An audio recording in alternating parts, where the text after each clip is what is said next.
Hello, good morning students. अभी हम पढ़ेंगे बेटा 10th क्लास केमिस्ट्री। आपका चैप्टर चल रहा है third, that is metals and non metals, और उसमें हम एक्सट्रैक्शन ऑफ मेटल्स का टॉपिक पढ़ रहे हैं। ठीक है, तो extraction of metal series of steps के अंदर किया जाता है, जिसमें हम सेकंड स्टेप के ऊपर है concentration of the ore. Okay, तो इसके अंदर कई सारे मेथड हैं। अभी तक मैंने आपको hand picking, hydraulic washing, flotation और मैग्नेटिक सेपरेशन मेथड करवाया है। ये चारों जो मेथड है ना, वो बेटा फिजिकल मेथड है।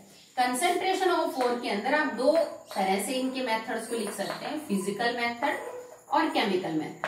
फिजिकल मेथड में हमने कोई रिएक्शन, किसी केमिकल का कोई सहारा नहीं लिया, कोई रिएक्शन वगैरह नहीं की। तो hand picking, magnetic separation, flotation and hydraulic washing, ये चारों के चारों फिजिकल मेथड थे कंसंट्रेशन ऑफ ओर में। अब हम केमिकल मेथड पढ़ेंगे। ठीक है, तो अब ये आपका जो बी पॉइंट शुरू हो रहा है, दैट इज केमिकल मेथड्स, जिनमें हम रिएक्शंस का सहारा लेके किसी ओर को कंसंट्रेट करेंगे। ओके, तो लीचिंग क्या होता है बेटा? So leaching is a process in which we use a chemical. ठीक है, जो केमिकल के अंदर ये प्रॉपर्टी है कि वो ओर के साथ तो रिएक्ट करेगा, बट इम्प्योरिटीज के साथ नहीं करेगा। ठीक है, तो leaching it is the process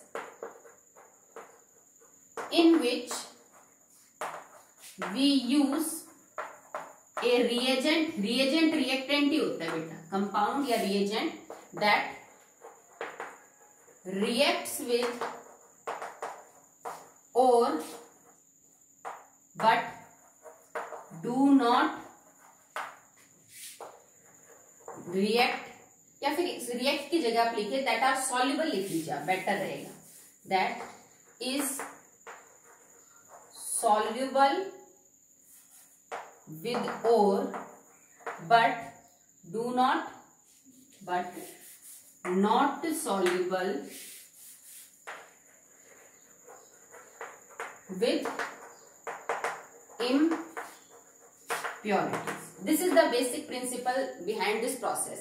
कि लीचिंग में हम करते क्या है बेटा, कि लीचिंग में आप किसी ऐसे रिएजेंट की, किसी ऐसे कंपाउंड की रिएक्शन करवाते हो ओर के साथ, पाउडर ओर के साथ, जिसके अंदर उस कंपाउंड में ये प्रॉपर्टी हो कि वो ओर को तो अपने अंदर घोल सके, बट इम्प्योरिटीज को अपने अंदर ना घोल सके। मतलब आपको कंपाउंड देखभाल के ऐसा चूज करना है जिसमें ये गुण हो कि वो इम्प्योरिटीज को तो अपने अंदर ना घोल पाए, पर ओर के पार्टिकल्स को अपने अंदर घोले। ठीक है, तो लीचिंग अलग अलग टाइप की ओर की जाती है और कंपाउंड भी अलग अलग होते हैं। ये नहीं कि मैं एक ही कंपाउंड हर ओर के लिए यूज करूं, नहीं बेटा, देख के ओर का नेचर कैसा है, उसमें किस तरह का फॉर्मूला है उसका, ये सब देख के वो कंपाउंड सेलेक्ट किया जाता है जो लीचिंग में आप यूज करोगे। ओके, अपने सिलेबस में दो ओर्स की लीचिंग है, एक एल्यूमिनियम की और गोल्ड और सिल्वर की। तो सबसे पहले पढ़ते हैं लीचिंग ऑफ बॉक्साइट, क्योंकि जो एल्यूमिनियम की चीफ ओर है ना, जो सबसे मेन ओर है एल्यूमिनियम की, दैट इज बॉक्साइट, तो उसकी लीचिंग पढ़ेंगे। इंपॉर्टेंट है, इसकी रिएक्शन पूछी जाती है। So the first is leaching of bauxite. Bauxite aluminium की ओर है मेन, जिसका फॉर्मूला है Al2O3.2H2। ठीक है, तो इसके लिए जो हम कंपाउंड चूज करेंगे ना बेटा, वो होगा NaOH। मतलब जो मेरा रिएजेंट है, कंपाउंड है, दैट इज सोडियम हाइड्रोक्साइड। क्यों लिया है? क्योंकि सोडियम हाइड्रोक्साइड Al2O3 के साथ रिएक्ट कर लेता है, सोडियम हाइड्रोक्साइड Al2O3 को अपने अंदर जो है वो घोल सकता है। लीचिंग ऑफ एल्यूमिनियम और बॉक्साइट की लीचिंग NaOH से कहलाई जाती है Bayer's process. It is bears process. इसका नाम भी पूछा जा सकता है कि बेटा NaOH को यूज करके जब हम बॉक्साइट की लीचिंग करते हैं तो उस प्रोसेस का नाम है बेयर्स प्रोसेस। बेसिक सिंपल सी टेक्निक है, क्योंकि Al2O3 जो है ना बेटा, वो एम्फोटेरिक ऑक्साइड है। आपने पढ़ा ना इसी चैप्टर में, Al2O3 is an amphoteric oxide. ये एसिड में भी डिसॉल्व हो सकती है, उनके साथ भी रिएक्शन करती है, बेस में भी डिसॉल्व हो सकती है। तो NaOH एक बेस है, एम्फोटेरिक होने के नाते ये इस बेस में आराम से सॉल्युबल हो जाएगी। पर जो इम्प्योरिटीज प्रेजेंट रहती है ना बॉक्साइट ओर में, तो बॉक्साइट ओर के केस में जो इम्प्योरिटीज ज्यादातर मिलेंगी आपको, वो या तो मिलेंगी आपको Fe2O3 की या SiO2। मतलब ज्यादातर जो इम्प्योरिटीज पाई जाएंगी वो फेरिक ऑक्साइड या फिर सिलिका लाइक SiO2 इनकी है। और इन दोनों ऑक्साइड्स में ये गुण नहीं है कि वो NaOH के साथ जो है वो प्रॉपरली रिएक्ट कर सके, क्योंकि ये एम्फोटेरिक नहीं है, ठीक है। तो Al2O3 में ये प्रॉपर्टी है। तो होगा क्या, सबसे पहले आप बॉक्साइट लोगे, उसको NaOH के साथ डिसॉल्व करोगे। NaOH आप जैसे डालोगे NaOH डिसॉल्व कर लेगा, थोड़ा आप हीट कर दीजिए, ठीक है। तो बनता क्या है बेटा, देखो Al2O3 react with NaOH to form sodium aluminate, NaAlO2, ये रिएक्शन तुम्हारी पढ़ी हुई है, एंड फाइनली वाटर बाहर निकल जाएगा। अब ये जो सोडियम एल्यूमिनेट आपके पास निकला है, जो सॉल्यूशन आपका बना, देखो दिस प्लस में वाटर, मतलब एक सॉल्यूशन सा बन जाएगा। अब इन दोनों का जो सॉल्यूशन है ना, उसको आप डाइल्यूट करते हो वाटर के साथ। This solution is diluted with water, और इसको कई देर तक हिलाते रहते हैं सॉल्यूशन को, ठीक है, फॉर सेवरल आवर्स।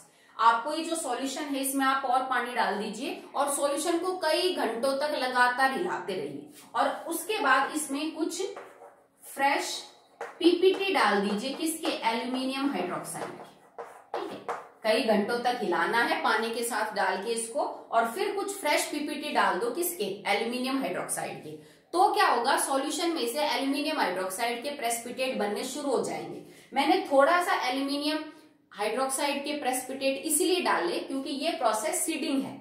अगर आपको किसी के प्रेसिपिटेट्स बनाने हैं तो आप थोड़ा सा फ्रेश ऊपर से डाल दोगे ना, तो जल्दी बढ़ने लग जाते हैं सॉल्यूशन में, ठीक है। तो होगा क्या कि अब ये NaAlO2 है, H2O है, ये आपस में रिएक्ट करके और क्या बना देंगे, एल्यूमिनियम हाइड्रोक्साइड के प्रेसिपिटेट बाहर कर देंगे। सो NaAlO2 plus H2O gets converted into NaOH plus में PPT ऑफ एल्यूमिनियम हाइड्रोक्साइड, इसके PPT बन जाएंगे, ये सॉलिड स्टेट में बाहर निकलेगा, ठीक है। तो NaOH तो सॉल्यूशन में रहेगा, उसकी आपकी कोई जरूरत नहीं बाहर निकालने की। आप AlOH थ्राइस के जो प्रेसिपिटेट है ना, उनको आप फिल्टर कर लीजिए। भाई ये तो सॉलिड स्टेट में नीचे बैठे हुए मिलेंगे, आप इनको फिल्टर करके जो है वो बाहर निकाल लीजिए। अब आप इनको क्या करोगे, फिल्टर करने के बाद आपको ये चीज ड्राई करनी है और हीट करना है।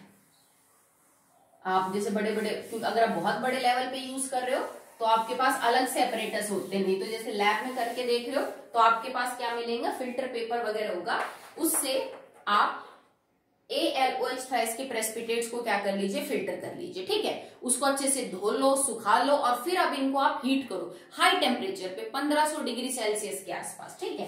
तो अगर आप AlOH थ्राइस के प्रेसिपिटेट्स को 1500 डिग्री सेल्सियस के आसपास गर्म करोगे तो ये ब्रेक हो जाएगा to form Al2O3 and H2, और यहां हमने बना लिया एल्यूमिना, दिस इज एल्यूमिना। अब आप कहोगे मैडम इसमें से एल्यूमिनियम कहां बाहर निकला, तो बेटा अभी हम कंसंट्रेशन के प्रोसेस में ही है, कंसंट्रेशन से सीधा मेटल बाहर नहीं निकल रहा आपका, ठीक है। अभी हमें बहुत सारी चीजें करनी पड़ेगी जिससे मेटल बाहर निकलेगा।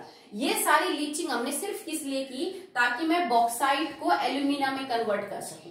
बॉक्साइट इज Al2O3.2H2, इससे मुझे Al2O3 बनाना है। आगे इसका इलेक्ट्रोलिसिस करके इसमें से एल्यूमिनियम बाहर निकाल लेंगे, अभी स्टेप बचे हुए, ठीक है। तो ये लीचिंग का पूरा प्रोसेस था। आपने क्या किया, एल्यूमिनियम ऑक्साइड जो है एम्फोटेरिक होने के नाते बेस में डिसॉल्व हुई, सॉल्ट बना लिया, सोडियम एल्यूमिनेट या मेटा एल्यूमिनेट प्लस वाटर। हमने इसके अंदर पानी डाल के इसको घंटों हिलाया और थोड़ा सा फ्रेश AlOH थ्राइस की PPT डाल दी। इससे रिएक्शन में प्रेसिपिटेट बनने शुरू हो गए AlOH थ्राइस के। NaOH प्लस में इसके PPT बने, इसके PPT को बाहर निकाला, फिल्टर पेपर पे साफ किया, सुखाया, अच्छे से धोया, और उसके बाद 1500 डिग्री सेल्सियस तक गर्म किया, तो आपके पास Al2O3 बन गया और वाटर हो गया अलग। भाई 1500 डिग्री सेल्सियस पे तो पानी भाप बन के उड़ जाएगा, आपके पास एल्यूमिनियम बनेगा। इस एल्यूमिना को आगे जाके हमें प्रोसेस करना होता है, इसका इलेक्ट्रोलिसिस करना पड़ेगा, तो आपको कैथोड के ऊपर एल्यूमिनियम जो है वो बाहर मिल जाएगा, ठीक है। So that will be the leaching reaction of bauxite. अगर इसमें कोई भी इंप्योरिटीज है, जैसे मैंने आपको शुरू में बोला था, बॉक्साइट में Fe2O3 और SiO2 की इंप्योरिटीज देखने को मिलती हैं, तो ये इंप्योरिटीज NaOH में डिसॉल्व वगैरह नहीं होंगी, तो ये नीचे रह जाएंगी सॉल्यूशन में, आपको या इनको सेपरेट आउट करने की जो जरूरत है वो नहीं पड़ेगी, ठीक है। तो अभी हमने बॉक्साइट की लीचिंग खत्म करी है। अभी हम बात करते हैं अबाउट सिल्वर एंड गोल्ड। तो देखो बेटा, सिल्वर और गोल्ड एक तो नेटिव स्टेट में भी पाए जाते हैं, ठीक है, जरूरी नहीं है कि आपको हमेशा सिल्वर और गोल्ड की ओर ही मिल भी जाती है, पर ज्यादातर चांस होते हैं कि इन मेटल्स को आप नोबल स्टेट में ही ले लेने जैसे। तो वहां से अगर नोबल स्टेट है, कोई कंपाउंड ही नहीं बना रहा, तो आपकी दिक्कत ही खत्म हो जाती है। आप बाकी थोड़ी काट छांट करिए और आपका मेटल प्योर स्टेट में बाहर। बट अगर आपको लगता है कि और भी बना रखी है, तो और में से कैसे मेटल को बाहर निकालेंगे, या तुम्हें लग रहा है कि जो भाई और भी नहीं बना रखी मेटल ही है मेरे पास, तो उसको भी थोड़ा बहुत प्योरीफाई आप कर सकते हो by this method, leaching of gold and silver. Okay, so leaching of gold and silver. यहाँ पे आप नेटिव सिल्वर और गोल्ड भी लेके उसकी लीचिंग कर सकते हो, और आप चाहो यहाँ पे तो उसकी ओर को भी लेके कर सकते हो। और इस प्रोसेस का नाम होता है MacArthur Forrest cyanide process. जैसे एल्यूमिनियम की लीचिंग का नाम है Bayer's process, this is known as MacArthur's Forrest cyanide process. अब साइनाइड वर्ड इसलिए यूज हुआ है क्योंकि इसके अंदर जो कंपाउंड मैं लूंगी वो NaCN है। जैसे एल्यूमिनियम की लीचिंग में मैंने NaOH यूज किया क्योंकि वो घोल सकता था अपने अंदर। यहाँ पे सोडियम साइनाइड यूज करेंगे क्योंकि इसमें प्रॉपर्टी है गोल्ड सिल्वर या उसकी ओर के साथ रिएक्ट करने की। इम्प्योरिटीज जो है वो रिएक्ट नहीं करेगी। आपको करना क्या है, मैंने गोल्ड की रिएक्शन करवा दी या फिर सिल्वर ले लीजिए, दोनों की सेम टाइप की रिएक्शन होगी। ठीक है, जैसे मैंने सिल्वर लिया तो यहाँ मैंने लिखा भले ही Ag है, पर ये सिल्वर अभी मेरा प्योर नहीं है।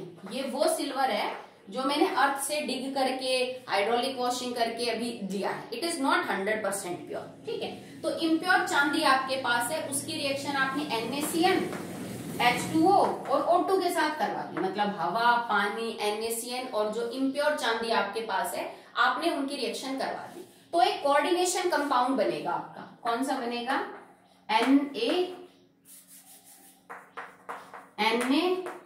NaAgCN twice. जो हमारे कॉम्प्लेक्स सॉल्ट नहीं थे जिनको हम कोऑर्डिनेशन कंपाउंड बनते हैं वो बनेगा, एंड प्लस NaOH। ठीक है, अगर मैं यहाँ पे गोल्ड ले लेती तो बिल्कुल सेम रिएक्शन होती। अगर मेरे पास इम्प्योर गोल्ड होता, it react with NaCN plus H2O plus O2 to form NaAuCN twice. ठीक है, सेम, और वही NaOH बाहर निकल जाए। ओके, अब मान लो तुम्हारे पास और होती, फॉर एग्जाम्पल मेरे पास Ag2S होती, सिल्वर की जो और है, भाई नेटिव स्टेट में ना मेरे पास और है, तब भी ये प्रोसेस काम करेगा। क्या करते फिर आप, जैसे Ag2S लिख देती हूँ, react with NaCN plus H2O plus O2, तो सेम यही कंपाउंड बाहर निकलता, NaAgCN ट्वाइस, सेम बढ़ जाता, प्लस में NaOH निकल जाता, एक कंपाउंड और बाहर निकल जाता, दैट इज Na2S, बस और कुछ नहीं। अगर तुम्हारे पास सिल्वर सल्फाइड एज ए और होती सिल्वर की, तो एक Na2S एक्स्ट्रा निकल जाता है, इसमें बाकी सब कुछ सेम है। हमारे पास मेन जो चीज है वो ये कंपाउंड है जो कि सेम है। ठीक है, गोल्ड हो तो भी और सिल्वर हो तो भी, गोल्ड है तो यहाँ पे गोल्ड है, सिल्वर है तो यहाँ पे सिल्वर है, सिल्वर की और है तो भी यही कंपाउंड है, नेटिव स्टेट में सिल्वर है तब भी यही कंपाउंड। ठीक है, अभी तुम्हारा काम खत्म नहीं हुआ है। अभी हमने क्या किया है कि जो इम्प्योर गोल्ड था, इम्प्योर सिल्वर था, या सिल्वर की जो और थी, उसमें से सिल्वर गोल्ड को रिएक्ट करने पे मजबूर किया। और एक चीज याद रखना बेटा, जब भी तुम्हारे पास कोई मेटल इम्प्योर स्टेट में है, तुम उसकी रिएक्शन करवा रहे हो, तो रिएक्शन इम्प्योरिटीज नहीं करेंगे। भाई मान लो तुम्हारे पास 75% आयरन का कोई सैंपल है जिसमें 75% आयरन 25% इम्प्योरिटी है, और तुम उसको लोहा समझ के किसी चीज के साथ रिएक्ट करवा रहे हो, तो उसमें से खाली 75% ही तो रिएक्ट करेगा जो कि लोहा है। जो 25% इम्प्योरिटीज हैं वो लोहे जैसे रिएक्शन कैसे दिखाएंगी? नहीं दिखाएंगी। तो यहाँ पे मान लो कि तुम्हारा जो अभी सिल्वर है ना, उसमें 80% सिल्वर है और 20% इम्प्योरिटी, तो आगे जो कंपाउंड बनेगा वो तो 80% सिल्वर ही बनाएगा। 20% इम्प्योरिटी से कंपाउंड कैसे बनाएंगे बताओ? नहीं बना सकती। तो यहाँ पे तुमने यही किया है कि मैंने इम्प्योर सैंपल या ओर को लेके कंपाउंड बना दिया एक मेटल का। अब कंपाउंड तो हमेशा प्योर मेटल ही बनाएगा, इम्प्योरिटीज तो कंपाउंड बनाने से है, पर यहाँ से तो मेरे को मेटल अभी बाहर मिला नहीं है क्योंकि ये तो कंपाउंड ही है। अब आप क्या करोगे, इस कंपाउंड की किसी ऐसे मेटल के साथ रिएक्शन करवा दो जो सिल्वर गोल्ड से ज्यादा रिएक्टिव हो, तो क्या होगी? सिंगल डिस्प्लेसमेंट रिएक्शन हो जाएगी। यहाँ पे जो तुम्हें सिल्वर गोल्ड और सिल्वर नजर आ रहा है, इस कंपाउंड में किसी ऐसे एलिमेंट की रिएक्शन करवा दो जो इनसे ज्यादा रिएक्टिव हो, तो ये सिल्वर गोल्ड को तो बाहर कर देगा और खुद का क्या बना लेगा बेटा, कंपाउंड। बस आपका मेटल जो है वो प्योर स्टेट में बाहर आ जाएगा। आपको इससे ज्यादा इसमें कुछ करना ही नहीं पड़ेगा, आगे किसी स्टेप की जरूरत ही नहीं पड़ेगी आपको यहीं से मिल जाएगा सिल्वर और गोल्ड।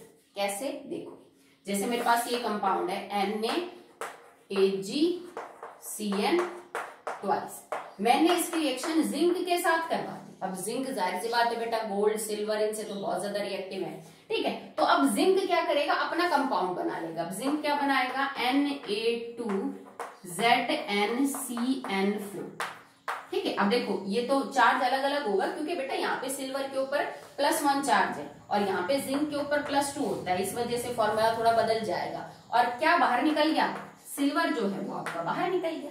तो यहाँ क्योंकि कंपाउंड तो प्योर सिल्वर ने बनाया था, तो यहाँ से जो बाहर निकलेगा वो तो प्योर सिल्वर ही होगी, ये आपका प्योर सिल्वर बाहर आ गया। अगर मेरे पास गोल्ड का केस होता तो मैं गोल्ड ले लेती, वहां पे NaAgCN twice react with zinc, तो सेम है, जिंक अंदर आ जाता और आपका गोल्ड बाहर, तो इट विल फॉर्म Na2ZnCN4 और प्लस में आपका जो Au है वो क्या हो जाता, बाहर। तो इस केस में भी जो आपका गोल्ड बाहर होता वो प्योर स्टेट के अंदर होता। ये टेक्निक आप बहुत बार यूज करते हो, ठीक है, याद रखना। मेटल्स की प्योरिफिकेशन में अगर आपके पास कोई इम्प्योर सैंपल है, किसी भी मेटल के कंपाउंड का या इम्प्योर मेटल का सैंपल है, उसकी आप अगर किसी चीज के साथ रिएक्शन करवाओ तो मेटल ही रिएक्ट करके कंपाउंड बनाएगा, इम्प्योरिटीज ये रिएक्शन थोड़ी ना करेंगे। मान लो कोई और इम्प्योरिटीज है, रेत, मिट्टी या फिर किसी दूसरे कंपाउंड की, तो उनमें ये प्रॉपर्टी थोड़ी ना होगी कि वो एक कंपाउंड बना ले। ये कंपाउंड तो खाली सिल्वर और गोल्ड के एटम ही बना पाएंगे, तो इम्प्योरिटीज अपने आप जो है वो पीछे रह जाएंगी। लीचिंग ऑफ सिल्वर और गोल्ड में तुम्हें यही प्योर सिल्वर और गोल्ड बाहर मिल जाएगा, तुम्हें आगे कोई स्टेप करने की जरूरत नहीं है। जबकि एल्यूमिना की लीचिंग बॉक्साइट की लीचिंग में हम एल्यूमिना तक पहुंचे, एल्यूमिना के बाद हमें और स्टेप करने पड़ेंगे ताकि वहां से हमें क्या बाहर मिल सके बेटा, एल्यूमिनियम बाहर मिल सके, ठीक है। सबकी लीचिंग के लिए अलग अलग कंपाउंड यूज होता है, वो डिपेंड करता है कि आपकी ओर कैसी है, किस मेटल की बनी हुई, ठीक है। वो सिल्वर गोल्ड की ओर है तो मैंने कंपाउंड और यूज किया NaCN, क्योंकि वो कोऑर्डिनेशन कंपाउंड बना सकता था सिल्वर गोल्ड के साथ। Al2O3 था तो मैंने NaOH यूज किया क्योंकि वो उसके अंदर डिसॉल्व हो सकता था, ठीक है। तो और डिसाइड करती है कि वो कंपाउंड आप क्या यूज करोगे, ठीक है। तो अभी हमारा जो सेकेंड टॉपिक है ना, कंसंट्रेशन ऑफ ओर, वो खत्म होता है। मैंने आपको 5 स्टेप बताए थे, start from crushing and grinding of ore, concentration, then आगे। तो अभी तक हमने 2 स्टेप पूरे कर लिए हैं, crushing and grinding of the ore और concentration of the ore. Concentration of ore में टोटल 5 मेथड पढ़े हमने, 4 फिजिकल, 1 केमिकल। फिजिकल कौन कौन से, hand picking, hydraulic washing, magnetic separation, froth flotation, और 1 केमिकल मेथड पढ़ा है दैट इज लीचिंग। तो लीचिंग भी पूरे प्रोसेस का नाम है, अलग अलग ओर के लिए अलग अलग टाइप की लीचिंग होती है। ओके बेटा, आज के लिए इतना, दैट्स ऑल।